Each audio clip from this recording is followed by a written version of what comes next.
This program was proudly brought to you by Sprite, It Happens, Stay Cool, Telecom Limited, and PNG Motors.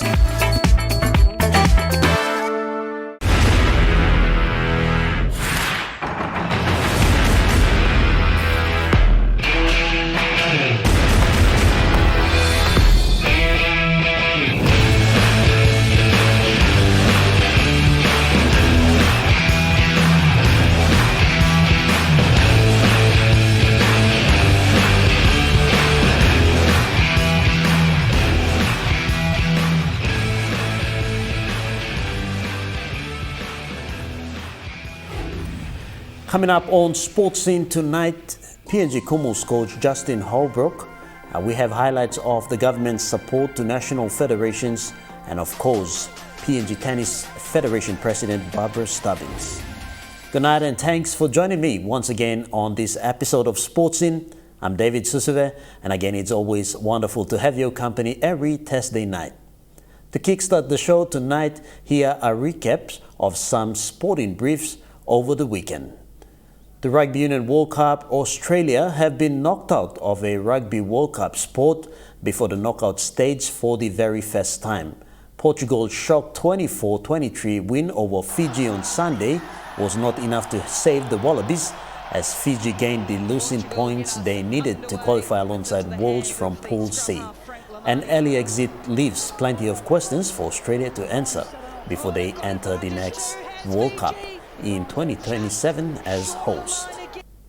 PNG Kumuls overseas-based players have arrived in the country and are currently preparing with the rest of the team for the Pacific Bowl Championship against Cook Islands this Sunday at the Santos National Football Stadium.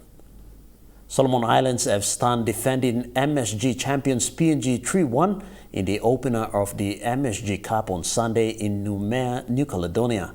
PNG coach Erison Kamake said the defensive errors saw them conceding 3 goals and losing the game.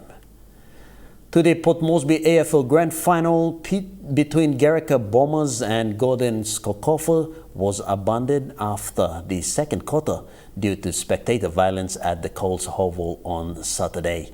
The Bombers led 33 points to 28 at halftime before the fight disrupted the match early in the third quarter. PNG Hockey Federation has also named its 12-man hockey team that will represent PNG in the Pacific Games in Solomon Islands. The national team consists of 9 traveling members and 3 non-traveling reserves who were endorsed by the PNG Olympic Committee's Justification Committee. And of course, congratulations to the PNG Para Badminton team who concluded their recent Australian tour with 2 bronze medals in the Victor Oceania Para Badminton Championship last weekend. And that was the brief recap of some sporting highlights over the weekend. We'll now take a look at the weekend scoreline, starting with Rugby Union World Cup results. New Zealand 73 defeated Uruguay 0, France 60 points over Italy on 7, Wales 43 defeated Georgia on 19, England 18 defeating Samoa on 17, a strong game there. Ireland 36 over Scotland's 14, Argentina 39 defeating Japan on 27 points, Tonga 45 over Romania 24, and Portugal defeating Fiji on 24 points to 23. To the FIBA Under-17 Oceania Grand Final Championship, in the men's division, Australia 96 defeated New Zealand on 49, and in the women's division, Australia 87 over New Zealand 57. So both Australia men and women defending their FIBA Under-17 title. To the Port Moresby AFL Grand Final results, in the reserve grade, Uni Tigers 37 defeated Gordon Skokofos on 28, and to the senior men's result, Garrick Bombers 35 over Gordon Skokofos on 34 points. To the inaugural National Youth Soccer League Grand Final, Northern Teens defeated Central Amoana 2 points to 1. So Northern Teens are the inaugural champions of the Youth Soccer League. And that was the weekend scoreline. Some upsets there, especially in the Rugby Union World Cup, where Portugal defeated Fiji 24 points to 23. All right, we'll take a short break now, so don't go away.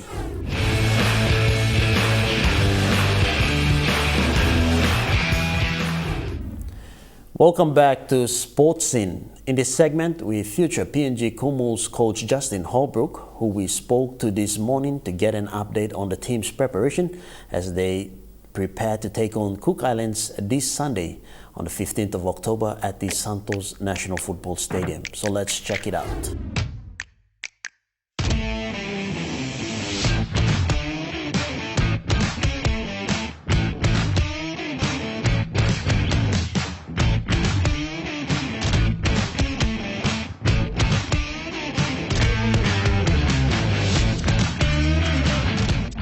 Yeah, obviously we came in at the start of the week and it's been good. You know, we've had a couple of good training sessions, we've got a couple more to go, and the squad's coming together nicely, and we're really looking forward to Sunday's game here against Cook Islands.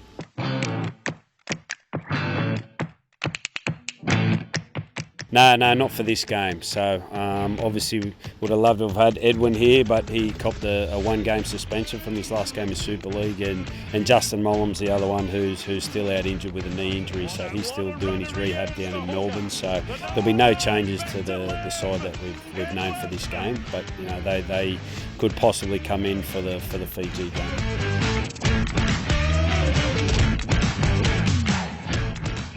Yeah, I think we officially name it probably Saturday, do we? But yeah, our 1 to 18 that we named earlier in the week will be the same lineup.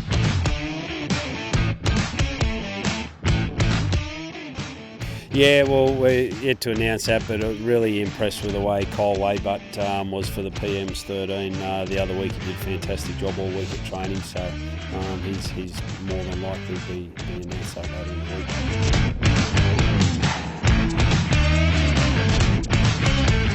Yeah, well, that was a terrific performance from our players. You know, it was obviously a huge step up, and they handled it really well. It was fantastic playing in front of their home crowd and, you know, in front of their country. So, you know, they did a tremendous job there. I think we got 12 of that side playing again this weekend, so still 2/3, and we've obviously had the luxury of bringing in some NRL players and Lockie Lamb from Super League. So we've got a real good mix from that side that played Australia to the one that'll run out on Sunday. So I think it's been a great experience the other week and another opportunity. All the players are really excited to make it. I think we've got 6 debutants to make their official test jersey. You know, 5 of them played the other week for the PMs, but obviously that's not classed as an official test. So, you know, it's an exciting time for those 6 boys in our squad this weekend.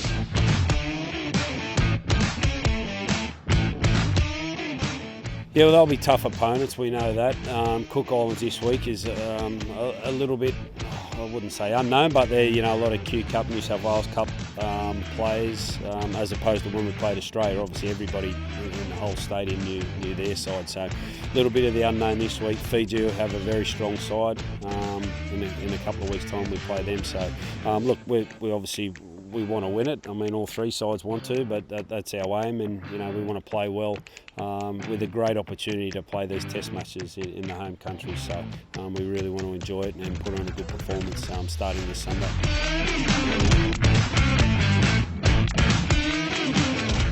Oh, our aim is obviously to win it. You know, we've got to qualify for the final, so we want to do that. That starts this weekend, but you know, the final will be played here, you know, Sunday, November 5th. So we want to be a part of that, and we want to win the Pacific Test. So that's our aim. We're not shying away from that. We know we have to play well, but that's part of it. And yeah, we want to do really well, and we want to win.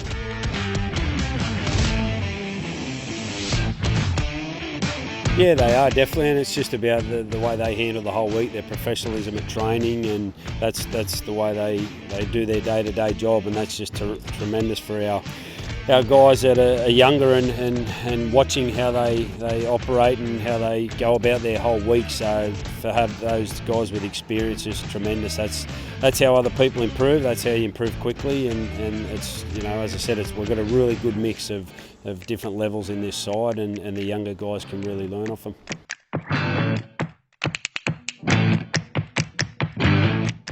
Yeah, it was similar to what we just spoke about. You know, I rang Jack and just explained to him that, you know, it was a great opportunity for you to help these guys develop and with your experience in the game, and that's why he jumped at the opportunity, and this week he's really loved being here, and he can see the passion up here, and he can't wait to play on Sunday either. So just to have those guys with that much experience in the game, it can really help develop at a faster rate than if they weren't here. So I'm really excited to have Jack and the other senior boys here.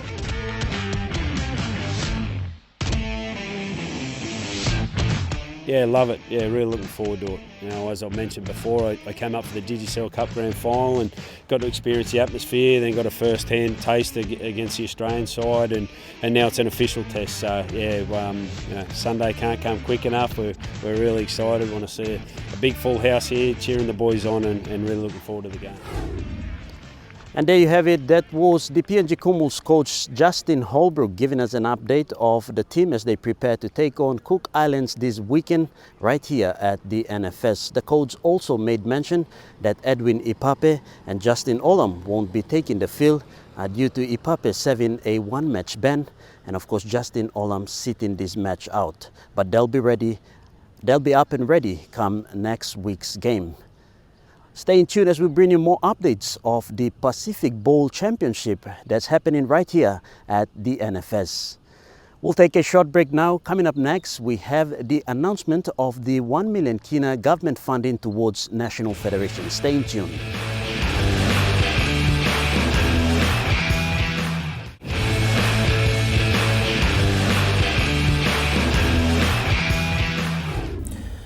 Welcome back, and you're watching Sports In. For this segment, we take a look at the recent announcement of the PNG government's support towards the national federations. The government, through the Department of PNG Sports Foundation, allocated 1 million kina to financially support sports federations in the country. Let's take a look and see how this announcement went about. The PNG government has approved and allocated 1 million kina to financially support national federations.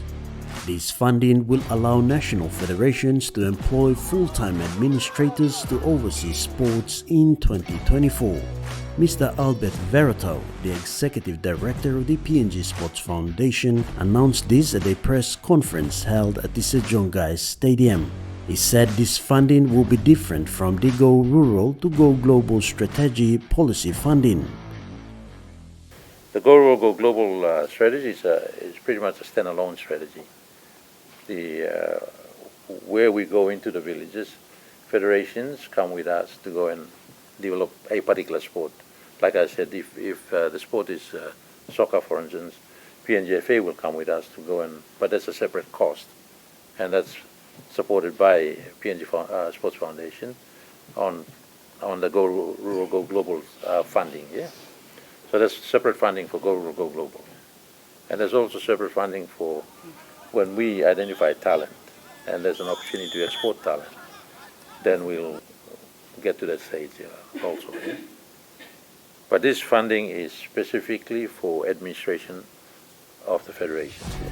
PNG Olympic Committee's General Secretary Ovita Rapila said this funding support will assist national federations in terms of their organizational capacity.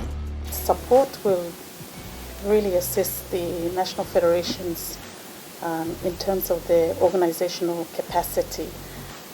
We have volunteers who are running a lot of sports, and some of these volunteers are very good administrators.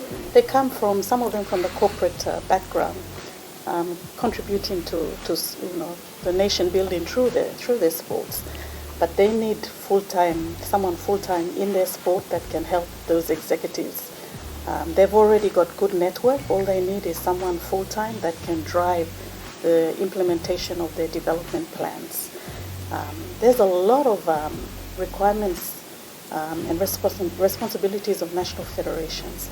And as part of their organizational capacity is making sure they've got the governance structures, including obviously a vibrant constitution and all the respective policies that they have to have in place. If they are dealing with development from children right up to elite level, they must have child protection policies. They must have safeguarding policies. They must have anti-doping policies. They must have a whole range of things in place to strengthen their organization. And so this in itself, by employing someone that can be able to work with all the with the National Federation executives, can be able to strengthen those organizational requirements that they need to have in place as a sport organization, because there is a lot of things that they have to comply and meet with the International Federation requirements, games requirements through the PNG Olympic Committee, and the sports that are here, they know how much is involved in making sure they have to meet all those requirements so that we can fulfill the Games Organizing Committee requirements. So there's a lot that is placed on national federations to fulfill, and I think these are the things that many people don't understand, the responsibilities on national federations, right down from development right through to high performance level. And so we have to really work with them to strengthen their organizational capacity so that they can be able to deliver on their development plans that they have at all levels. And so that is the challenge that a lot of our national federations face. And having somebody full-time as well, they can be able to work with the executives to tap into donor funding, to government funding, through sponsorship funding, and be able to deliver on some of the commitments that they make as part of those, as recipients of those funding. So those are the sort of things that we are looking at to try and work with national federations and help them with that.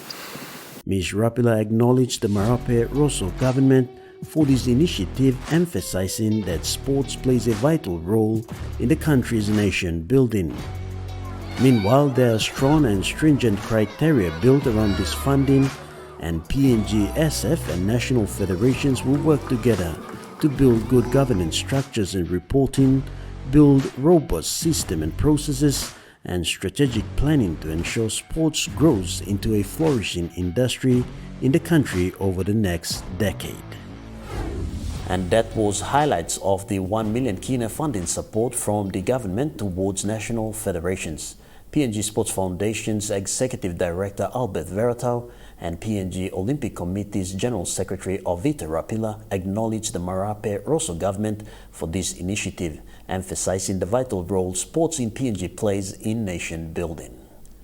We'll take a short break now. Up next, we have PNG Tennis President Barbara Stubbins, so don't go away.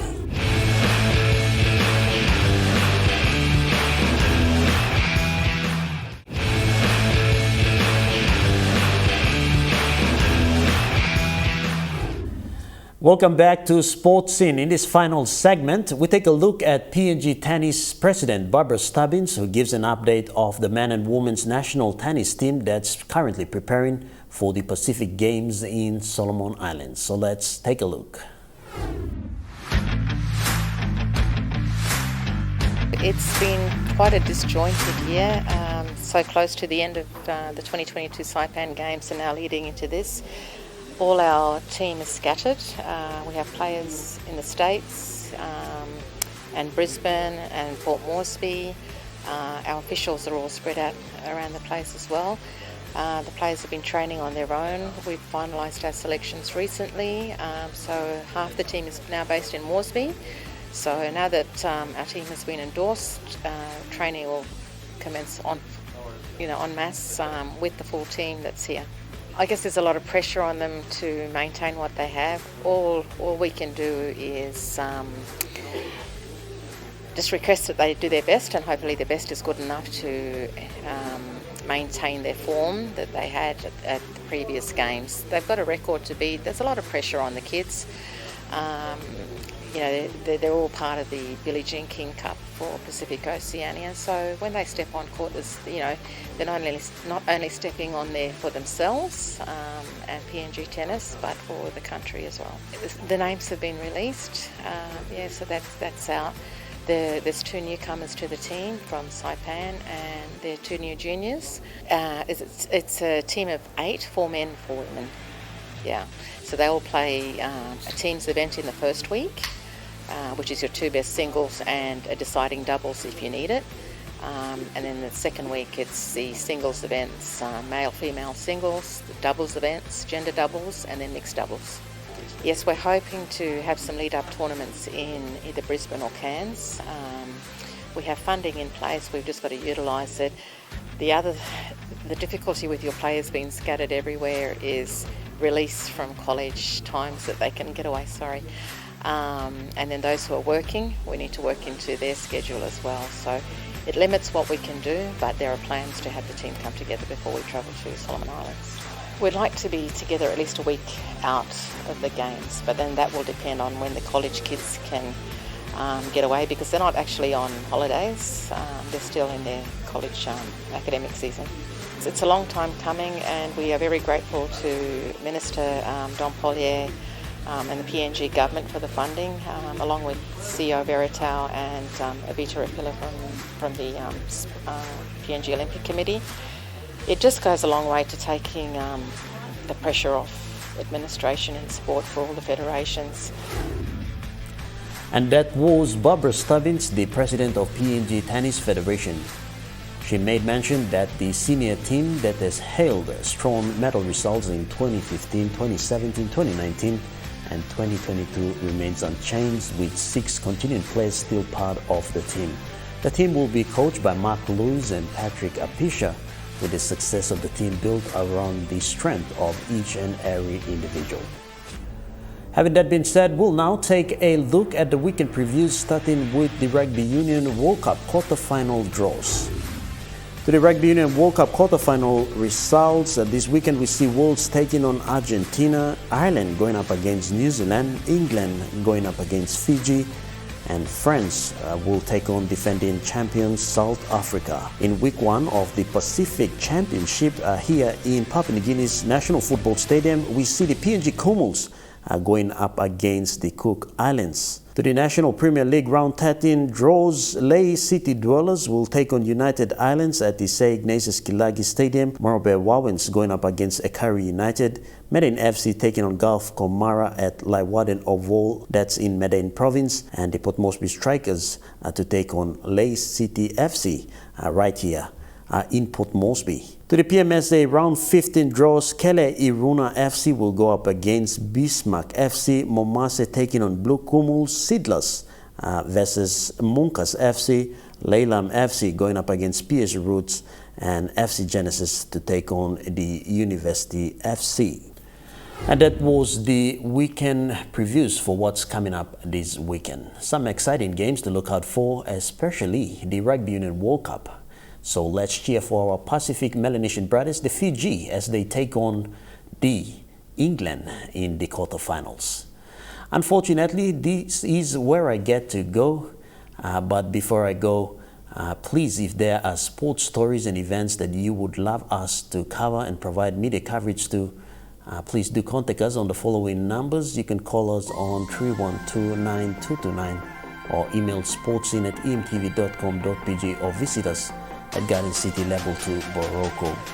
You can also inbox us on our Sports Scene Facebook page so we can assist publish your story. Make sure it's a sports story. Also, we'll be uploading all the content of tonight's show on the page, so if you missed out on the show, do check the Sports Scene Facebook page. Again, that's about it for tonight. On behalf of myself and the rest of my team here, thanks for joining us on this episode of Sports Scene. It was our pleasure having your company, and we shall do this again same time next week. Until then, it's good night and God bless you all.